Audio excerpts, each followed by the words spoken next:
Life is a winding road, no telling where it goes.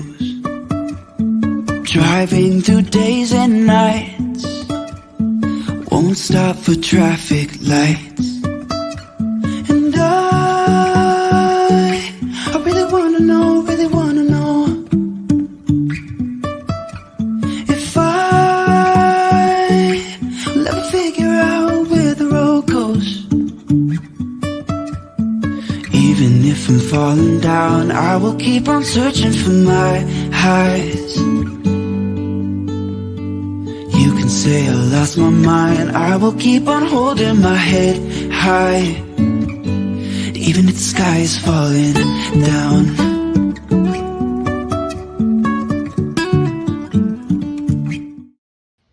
Okay, and good afternoon, everyone. We are here for another episode of Successfully Chaotic. Super excited today. I have fellow podcaster, and now I can call her a good friend, Sara, here as a guest today. And we were chatting, so we're running a couple of minutes behind like we tend to do. But we were talking about just the fact that, I wanted Sara to come on and talk to everyone just about her own journey from being a stay-at-home mom to, starting her podcast, running a business. She has special needs children as well. So that adds another layer of, extra, I guess, sometimes to the day, I guess would be a good way of saying that. I also have all of my listeners know I have a son that's autistic, and I think that's the best way to describe it. It's just extra. It's not necessarily all the time good. It's not all the time bad. It's just more. I guess would be a way to say it, right? Yeah. So I would love you to kind of, tell everybody, first of all, a little bit about your show, because I'm sure that, they see Sara Bradford, SJ Child, and they're like, what? Yeah, thank you so much for having me, Maria. It's such a pleasure, and I love connecting with you on whenever I can. So I appreciate that so much. My name is Sara. SJ Childs is my author and host name for my podcast. I am a children's book author of 7 special needs children's books. And that was inspired, of course, by me having children with special needs that range from ADHD, autism, dyslexia. And I really wanted to help share with my community how to better understand my kids and how to help my kids feel proud of who they are and the differences that they bring to the world rather than the differences that make them different, right? And so that's how it really started. And like you said, I've been the stay-at-home mom now with my son was diagnosed when he was 16 months old. 11 years ago. So it's been a really long time. And during that process, we did have schools that we went to. We had therapies that came.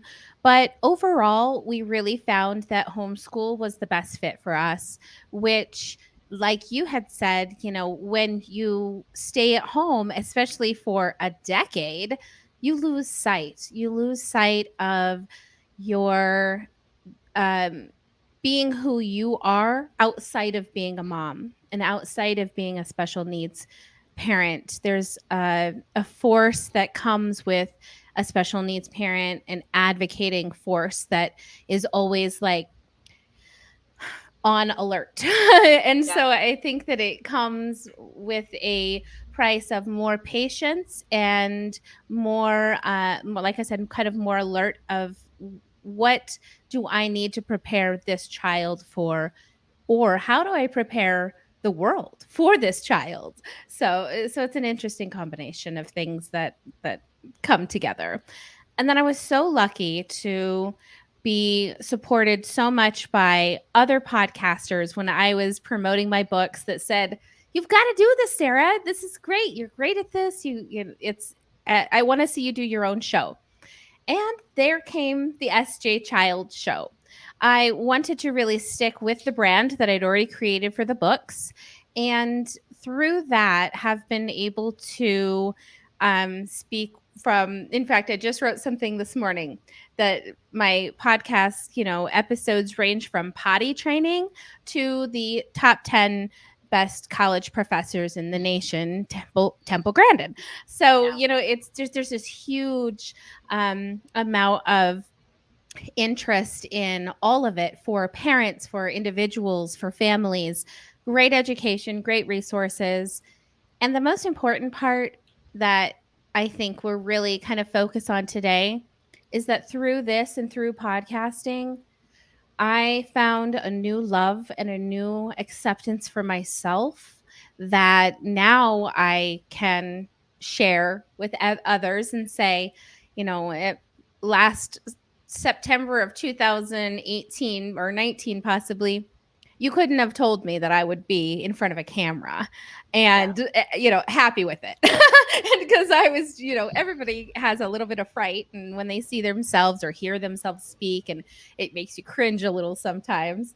And so it really took some practice to get over that. And I would find myself in the shower, welcome to the SJ Child Show, practicing all of the things I would say, beefing myself up and making myself feel like, okay, I can do this. I'm a real, I can be a real podcaster, even though I've never done this before. And through that, my family was so supportive, my husband the most supportive, and he really just saw the growth that I was having, the amazing opportunities and resources I was sharing with the community. And then he started seeing me grow this community. And now, my SJ Child Show is over 1,000 follows, and it's just under a year. And that is just so heartwarming to me to think that many people would believe in me.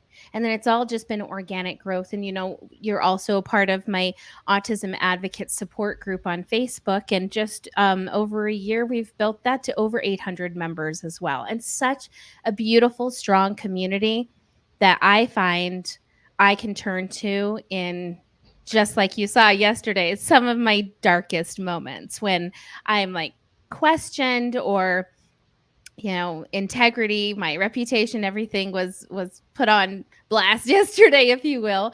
And it really takes you back, and you're like, oh my gosh, I've been doing this with all of my heart, intention to just share love, share positivity, share my experiences with autism with the world. And so to have to kind of defend that, really takes you to a place where kind of imposter syndrome, like, okay, maybe I'm not good, maybe this isn't the best thing, maybe this is the wrong place for me to be. That's ridiculous. all of those things. But when you start to build yourself up, you have to realize that not everyone's going to agree with the message you're giving, number one. And I really love what you said to support me with that yesterday. I just really love it. And, you can't back down to make others feel comfortable, because you've built a reputation that is good for the community. And so thank you. Thank you for that. And thank you for being so supportive and such a great friend and, co-mom and podcaster to talk to about those things.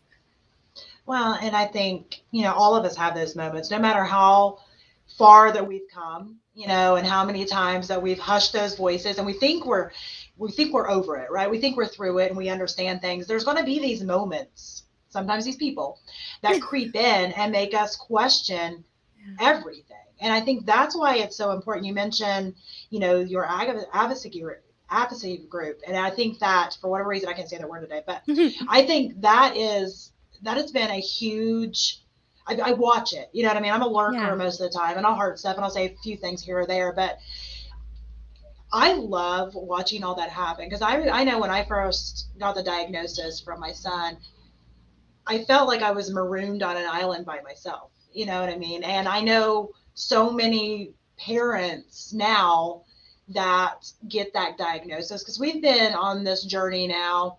Well, we've been on this journey since he was born, but we've been he wasn't diagnosed until he was 4.5 officially. When we can get into all of that kind of stuff on another day, but that was ridiculous. But anyway, whenever I finally got the diagnosis, it was kind of one of those things that I just felt alone. It was, I had nobody really to turn to talk about it. And, we've talked about this, I think, a little bit before, just about, the things sometimes that go on is you lose friends, you lose family members, you lose people in your lives. And it's not because they still don't love you, they do, but they don't know how to help. They don't know what to do. So they do nothing, which, is understandable when you take a step back, but at the same time, you feel alone. Right. And, I know for the longest time, I, was just focused on it. I was in survival mode. We were all in survival mode. And, so focusing on anything that I wanted to do, or my dreams, my aspirations, there was not a moment for that. Yeah. I mean, getting a shower was like, oh my gosh, I got a shower today. This is a good day. I mean, there was those moments, right? Yeah. And, I think, parents of neurotypical kids go through some of those moments too, I think. But what ends up happening is it's a shorter amount of time. You think about the newborn phase, right? You're exhausted and you get no sleep, and, you don't get the shower and you forget to eat. It's that period of time for years. Yep. So, and it's like you lose your identity. And, I know the reason I wanted to talk to you about this is because, I know, and I know you've been through it all. And I want to encourage other people out there, other mothers that are out there, with special needs kids, or just with kids in general, that, it is okay to chase your own dreams. Mm-hmm. It is okay to do the things that you want to do. You could still be a great mom, a great significant other, a great daughter, a great all the things, and still do the things that you want to do. And I always like to say, for me doesn't mean against you. And I think that is something that I ended up having to say to my husband, honestly, that, for me doesn't mean I'm against you. It just means it's for me. Mm-hmm. And, that, because once you decide to start stepping into your own power and start stepping into the things that you want to do, and you've not really done that before, it makes people like, wait, what is going on? And it can cause some tension, right? Yeah. Like what you were talking about went on with you yesterday, and I think the protective friend of me is like, give me her number. I want her number right now, but it's part of just of the human journey. Right. So, I mean, I just wanted to kind of share all that just to say, like, I am super proud of just what I've seen you accomplish just in the time that I have known you, and I think it's amazing. And the fact that somebody could question your heart on things, I don't understand that at all. And but they came without facts and only opinions, and that was the problem. And it was a teeny tiny place. The sad part is it was in my hometown, where I really, really thought I would get the support and love from those around me, but it just doesn't seem to be the case. And that happens. And honestly, that's actually usually what hurts us is the things that are closest to us. Friends, family, hometowns. And it's fine. You have to, and I've been there, and it's easier said than done, but like you just have to take the moment, feel the moment, because I think it's important to acknowledge that it hurt, right? Yeah. And that's okay. Yeah. And that's interesting, because my husband kind of said the same thing. Like, this is a total stranger. This is someone who doesn't have any facts. They obviously didn't search SJ Childs, or they would have been proven wrong in 2 seconds, Yeah. But at the same time, they took so much time to write out such a lengthy paragraph. And it shocked me, I guess, because I was on a really good high, and I was, just having a great day. And then I open up my page, and it just is like this slap in the face and this whoosh of air that is chilling. And overall, I ended up just leaving the group and realizing, hey, just because, like, I'm not going to continue to feed myself with bad negativity or people that don't want to try to get to know me, because people like you and the thousands of people and families that I help every single day, they know who I am. They know my worth and my value. They don't question, and I kind of laughed to my husband. I said, I've been received with open arms from people around the world, yet people 25 miles away from me, maybe it's because they just don't have the experience to to I don't know, be nice. But really, if you don't have anything nice to say, just kidding. Yeah. No, No, and my mom used to say it all the time, and I it's still say so that. hard because I want to welcome people's opinions. I'm not trying to say, hey, I'm over here giving information out. Everybody should like it. That's okay if you don't like it. It's okay if you don't understand it. Yeah. It would have even been okay to say, I don't really agree with this. However, it was an introduction to a group. I just introduced myself and waved and said hello. And it was like, wow, tore into. So, anyways, enough of that. We'll put that behind us, let it roll down the hill and Well, the I do others. think it's important to talk about, because I think I a love lot of us have been in that moment. You know what I mean? it. In that moment, and I can remember one moment that I had, and it's more than stung. I was like in my head for a hot moment. I was ready to Yeah. just quit. Yeah. Because I didn't like that feeling. I didn't want to Exactly. have to defend myself. But, as I kind of thought about it, I realized that was their problem. That was their Yes. opinion. And that's fine. They can keep their opinion. Mhm. That I wasn't going to let it deter what I was doing and why I was doing it. And that, and like I said, I think it's important that you do feel the moment, that you feel the moment, you acknowledge that there was hurt, there was pain involved with it.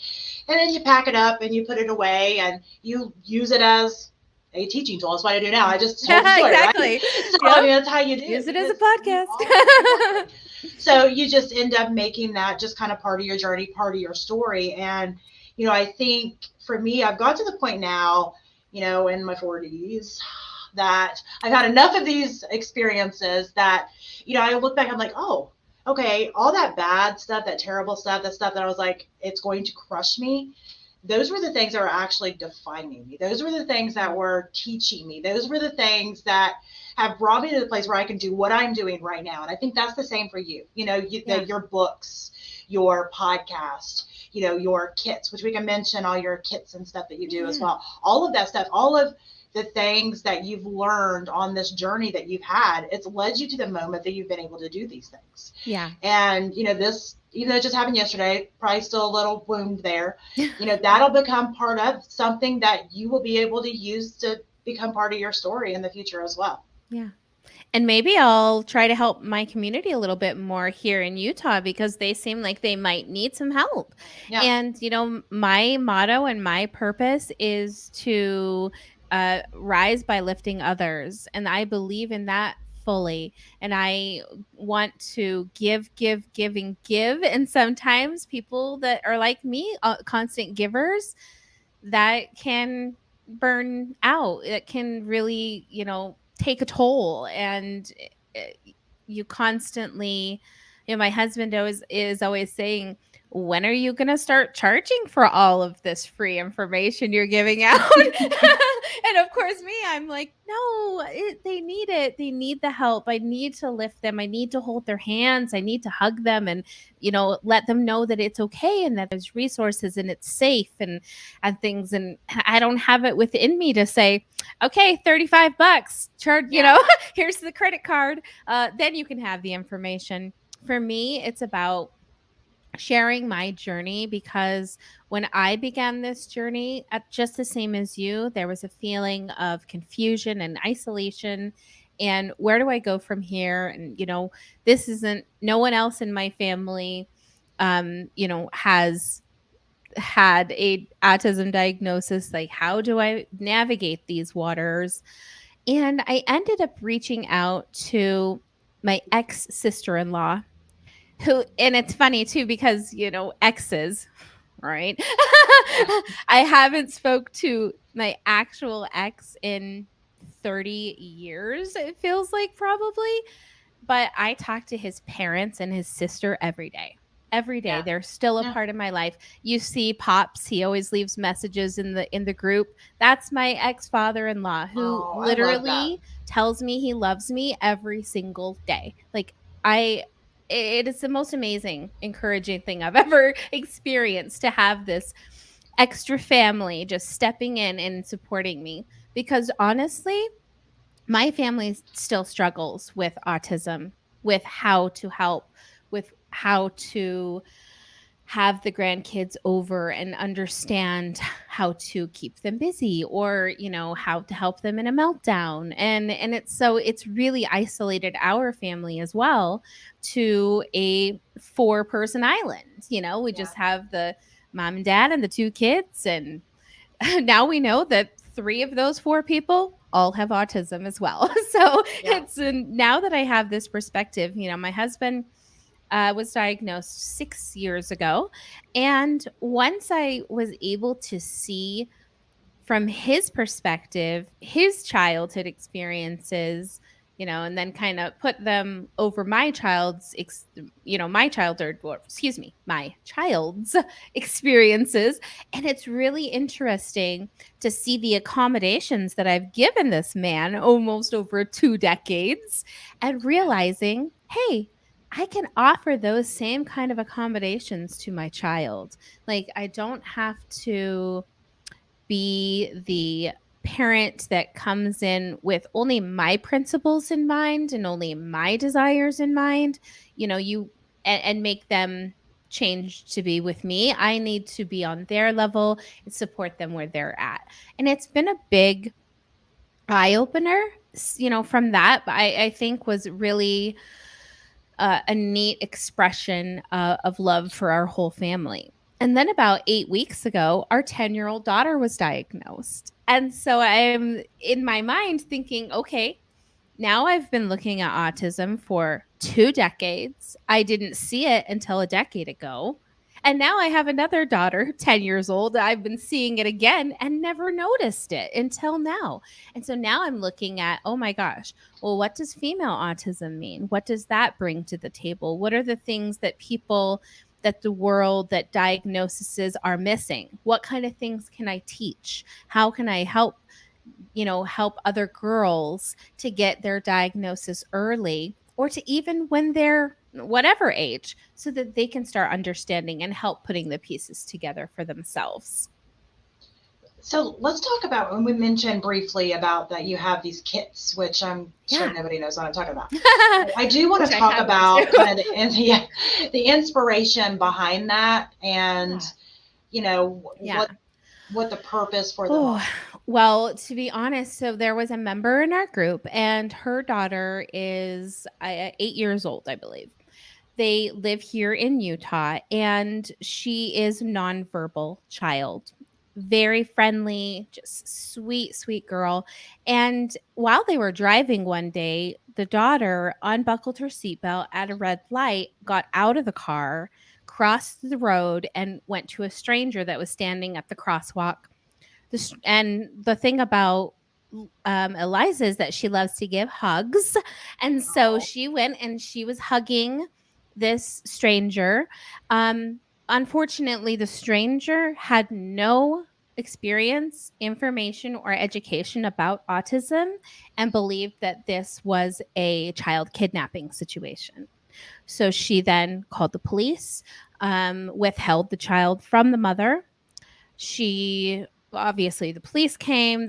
She had to prove that this was her child, because who carries their 8-year-old child's ID with them? No yeah. one.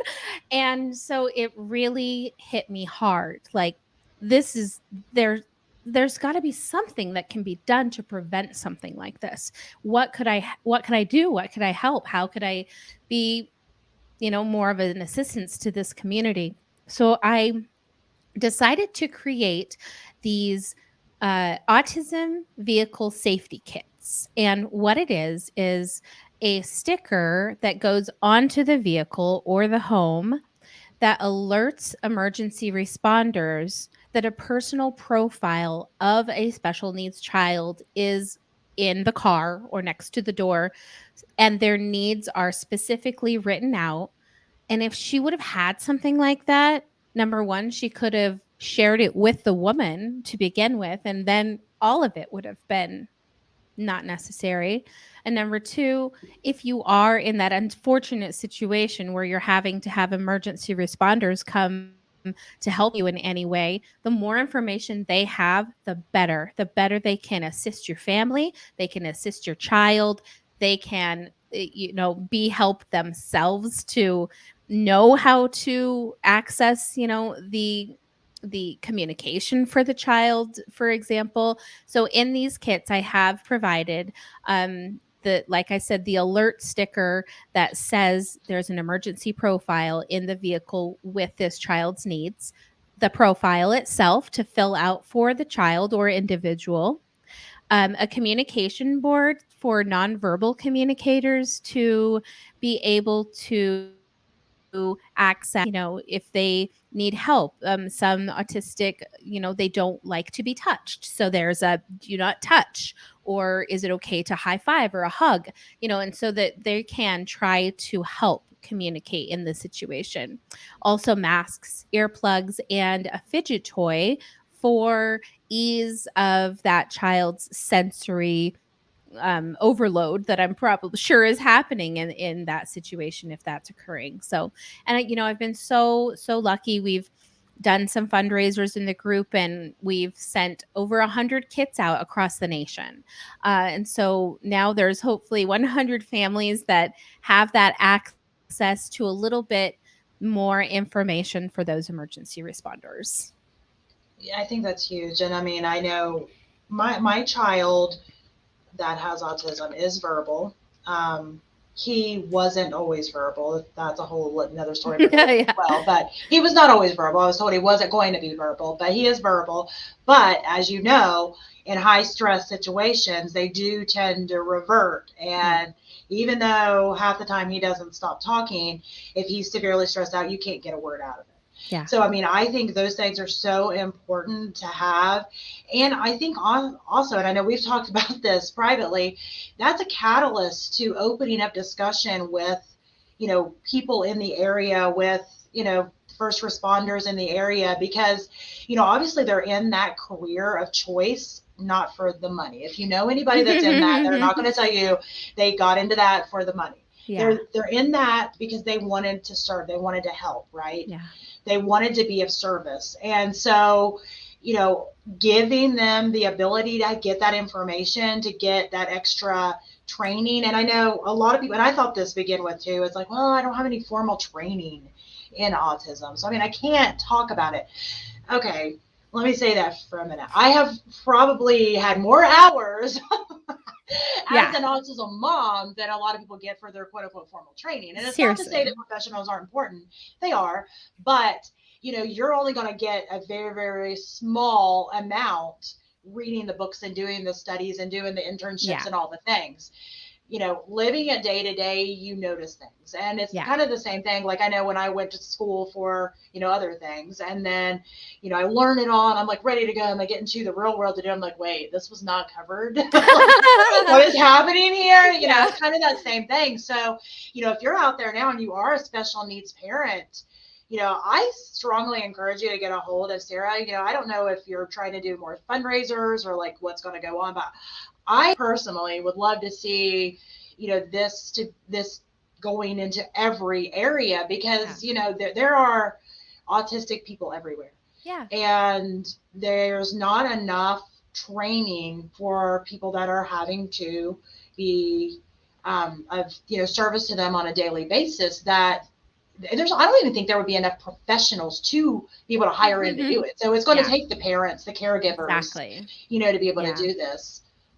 And, I'm so lucky here. I have a really great advocate here with me in Utah, Natalie Castro. She does real estate, autism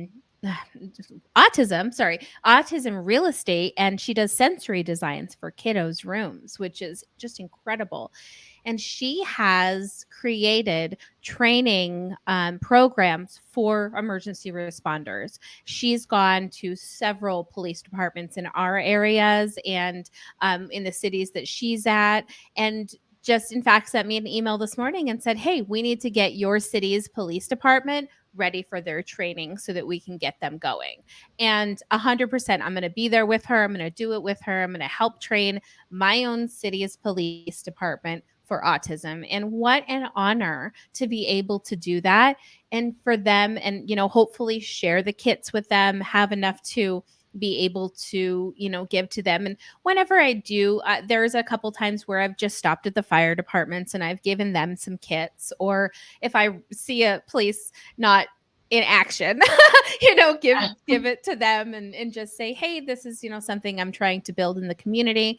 And so, yeah, I think that it's really important that we, as parents, when we find out things that we can do to help, I love to be of service to my community and to others. And so for me, it's not even like a question. It's how can I do it and how can I do it faster? How can I get a louder voice? Like how can like all of the things, right? Like, oh, so it's in here in Utah in the last maybe 6 months, we've had two fatal bullying incidences.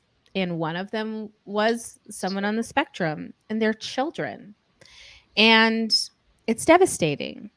It's devastating. And there's not enough what can be done. Like, I don't need to switch the conversation up on you, but it's No, so, I mean, it's like that is once again, like, how can I have a louder voice? How can I get into all of the schools in my area and, run anti-bullying campaigns for everyone? It's something I really want to be a part of changing and making things better. absolutely. No, and I mean, don't worry about changing up the conversation. I love flowing with conversation. And honestly, it paints the entire picture because, Yeah. We were talking early on just about how, you stayed home, you wasn't doing things for yourself. I mean, you're a very inspirational person, and you can tell you have all the ideas like I do. And so you got to think about, for the longest time, you wasn't Yeah. able to act on any of those. You know what I mean? So I think Yeah. it's amazing to tell this part of it because it still paints that entire picture that, no matter kind of where you're at today, that it's important to start to think about, okay, what am I dreaming of doing? What are the things that I'm inspired by? Yeah. Do I want to help my community? Do I want to, whatever the case is, you don't have to be identified by anything that goes on in your life. You can still be your own person. And I think it's actually so important to do so as a parent, just because it's so easy to lose ourselves Mm. in how much we love our children that one day we don't even recognize who we are anymore. Yeah. Yeah, certainly. And it really took a lot of self-confidence and a lot of understanding that the things I was saying to people, the guests I was having, the fact that I was able to have people with PhDs on my show and hold these amazing conversations, yet I don't have a PhD. It doesn't lessen my ability to think on their level just because I didn't acquire degrees to go talk to people or learn something. It doesn't diminish the experiences I've had in my life to get me to where I am today. And I am an outside of the box thinker. I definitely, in all arguments, am highly neurodiverse. And so I would love to maybe seek out that for myself someday and then be able to even self advocate. That would be incredible. But even if that, never happens or never comes, it's always important to me to see that I have had an experience just like you. I have an adult child as well as children that are still in elementary school. And I'm able to see, okay, with this adult child, I was this age when they were raised. I made these decisions based on my own parenting from my own parents. Yeah. And what went wrong?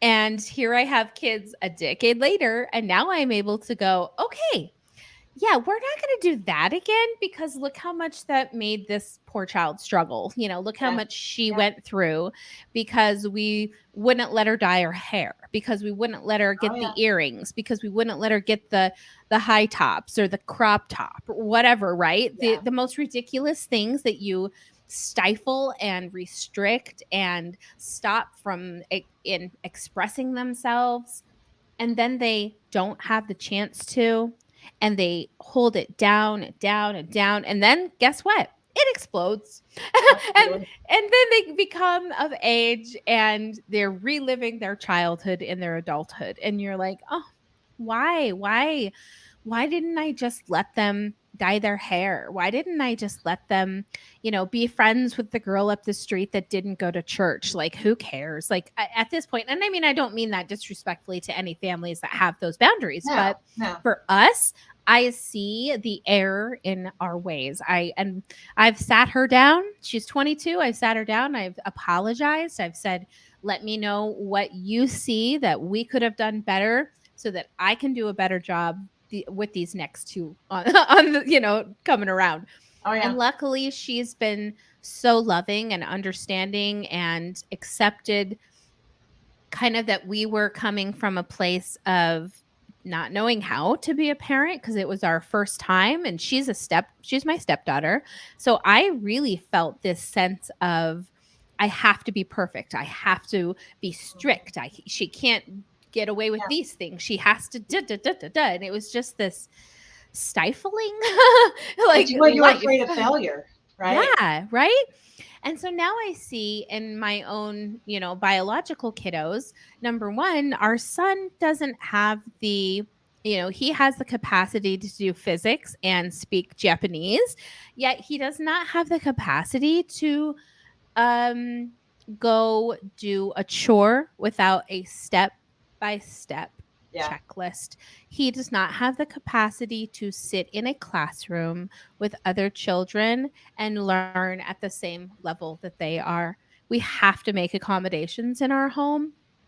And we have. And now that I have this perspective to see, okay, making this one go to bed every night at a certain time. And then when she's an adult, finding out, oh my gosh, I stayed up all the time and I watched TV at night and I snuck this into my room and what? And then I'm like, Yeah. okay. How can I try to not have it happen the second time around? So what do? I give my 10-year-old all of the things. You want to dye your hair? Let's go get those temporary little wax dyes. You could have 12 different colors in your hair this afternoon. Yeah. Let's go get earrings. You want earrings? Okay, great. Let's get the earrings. What? Pick out your own clothes. What do you like to wear? What's your favorite thing to do? Like, who are the friends you want to be friends with? Okay, well, yes, you were bullied by this group of people or they were mean to you. Do you want to continue to be friends with them? This is a choice you're going to have to make now. Not, you can't be friends with those kids because I don't like the way they act. But guess what? She now has real world knowledge of what a hater feels like, of what it's like to be out there and to be the sweet, kind person and to be hated on and to be still within a safe zone. Exactly. In a safe place where she can come home and we can work it out and we can talk about it. We can communicate in the great way that we do as our family. And it's made a difference, a huge, huge difference in the world. You want to try staying up all night? Go for it. She did it for a week. Guess what? She was the loneliest kid in the world. Like, there's no one to talk to at 3 a.m. Well, okay. Now you know. Are you going to do it again? Probably not. You're going to stay. And these are all things that are making her an independent individual. I'm not forcing her to become a person. I'm allowing her to grow and to be this person that she wants to be and that she feels the right way to be inside. And she's wise, Maria, wiser than, don't tell her, but sometimes we call her Grandma Karen. Okay. That's perfect. I love Grandma Karen. And I love that they say that out like that. Because obviously, like you said, I have older kids and I have younger kids, and my older kids are 23, almost 22, and almost 20. So they tease me all the time about how the younger kids get away with everything and yada yada yada. They tease me about it. Yeah. And I always tell them, like, you all were guinea pig kids. I had no idea what I was doing. Exactly. Like, I did. You said it. It was like, I was young, and I did the same thing, mimicked my own childhood, and my parents did the best that they could with what they knew, just like I was doing with my kids. Yeah. But it's like one of those things, when you know better, you do better. And some of the stuff, you figure out it's like it was not worth the argument. It was not worth the Yeah. rules. And the whole reason I was, being the helicopter mom that I now know that I was at that moment, number one, it didn't even work because my oldest daughter, 23, she tells me all the stuff that she did that I don't even know how Exactly. she got by with it because I was so Gosh. strict. Whatever. Totally. But I mean, it's like kind of one of those things that it didn't, number one, it didn't work. Number two, it was because I was so scared. I was so Yeah. scared that I was going to mess up. And I was going to mess up and she was going to be forever harmed and it was going to be my fault. And it really wasn't anything to do with her or the other two older ones, but it was more to do with my fear of failure. Yeah. And, not that I, don't still have a little bit of that. I mean, I want my kids to be happy, healthy, all the things, but I figured out through trial and error that number one, I can't save them from hurt. Yeah. I can't. They And I grow mean, that's from it. terrible, It but you can't. is. And you learn how to kind of accept that it helps them. It's horrible. You don't want them to go through it, but it really does. My husband has a wonderful analogy for parenthood. I just absolutely love it. And that is that we are like a bow and our children are like the arrow. And we could be the most amazingly crafted, bow with all of the bells and whistles and fantastics. And so can she. She can be this incredible arrow with the most, pointiest point and all of the things.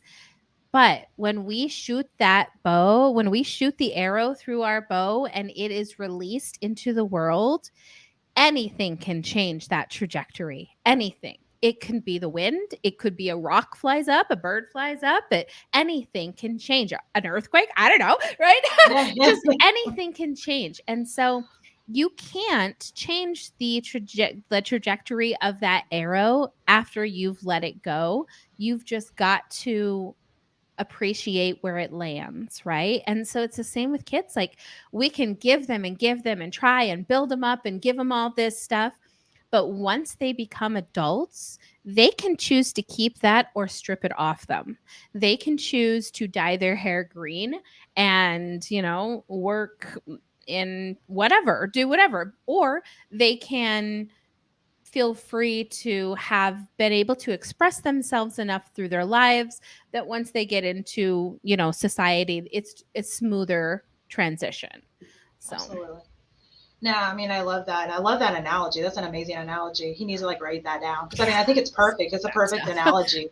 And, it's one of those things that, as mothers, as, fathers, as caregivers, we have a large job, but we also are so hard on ourselves and we don't give ourselves the grace and the ability to realize that we don't have to be perfect to love them. We don't have to be perfect to be a good parent. We just don't have to be perfect, right? Mm-hmm. And I think part of that is realizing that, you can have your own things that you want to do.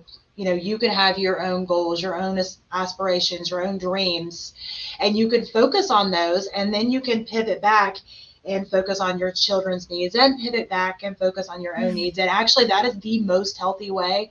I did not do that for the longest time. I thought the same way that I had been raised. My mom was pretty much a martyr to us. Mm-hmm. I mean, she was. I was talking to Stacey Price about this yesterday that, if someone would have asked me what my mom's hobbies were, I couldn't even tell you because I never seen her do anything for herself. It was for my dad. It was for us kids.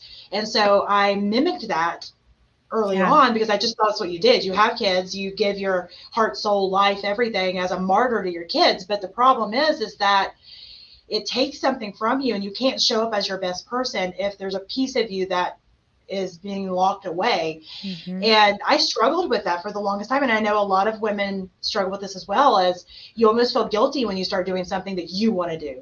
Yeah. But it makes you a better person. And I think that showing your kids the most human side of yourself is really the best way to show them how to be a best human themselves too. And it's hard because when I just posted something the other day about listening to kids and saying sorry to your kid and saying, admitting when you're wrong, and especially to your kid, because they need to see that you have what's the word I'm looking for?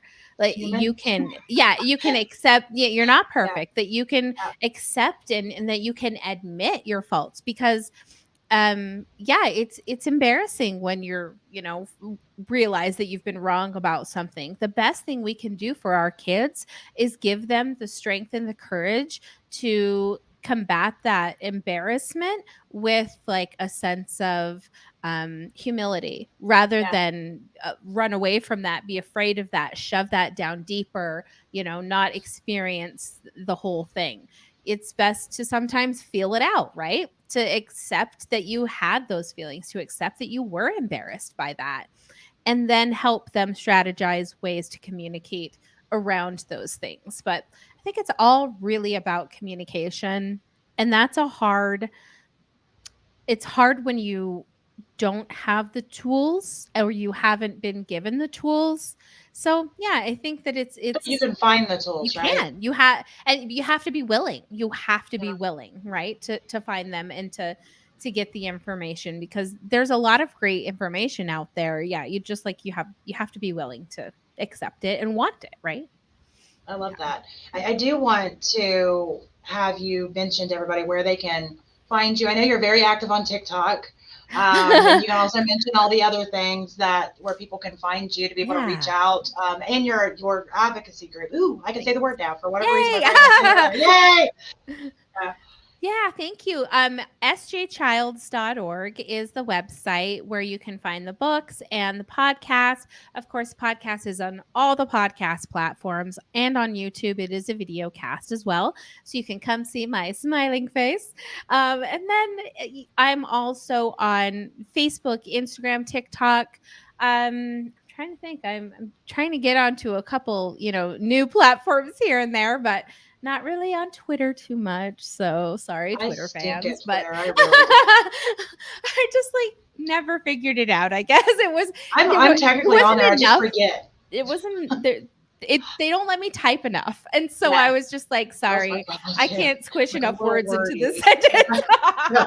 Yeah, I would have something written and they're like, nope. I'm like, that's me too.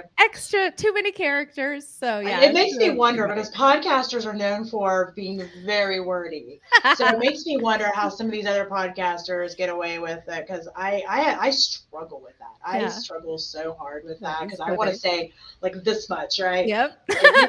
And I'm just like, how do you condense it all into there? It just baffles me. But I know. Thank goodness for Canva. It's the only way I can Instagram, because I'm not a picture video taker. And so I'm constantly just making my own graphics to be able to share my message on there. So yeah, whatever it takes, right? So I'll make sure that everything that Sara all the things, all the places that she is, I'll make sure all of that is in the show notes when this airs. And make sure that you look up SJ Childs podcast, subscribe, listen to her amazing episodes, and follow her on all the places. I've loved having you on. I always love having you on. And I've actually, Stacey Price texted me a minute ago. I forgot to turn my lights on. So if you see how dark I am, I'm very sorry. So I didn't even realize. She's like, turn your lights on. I'm like, it's too late now. It's way over there. I didn't even realize it. So I told her I was being mysterious and moody today. There you go. So yeah, that's how that Setting goes. the mood. But it's been great. And we'll be back again live next Thursday, 2 p.m. Eastern Standard Time, with another episode of Successfully Chaotic. And make sure that if you are watching this episode in a replay, you hashtag replay in the comments, because we love to see that. And click likes, click subscribe, and see you all next week. Bye. Bye.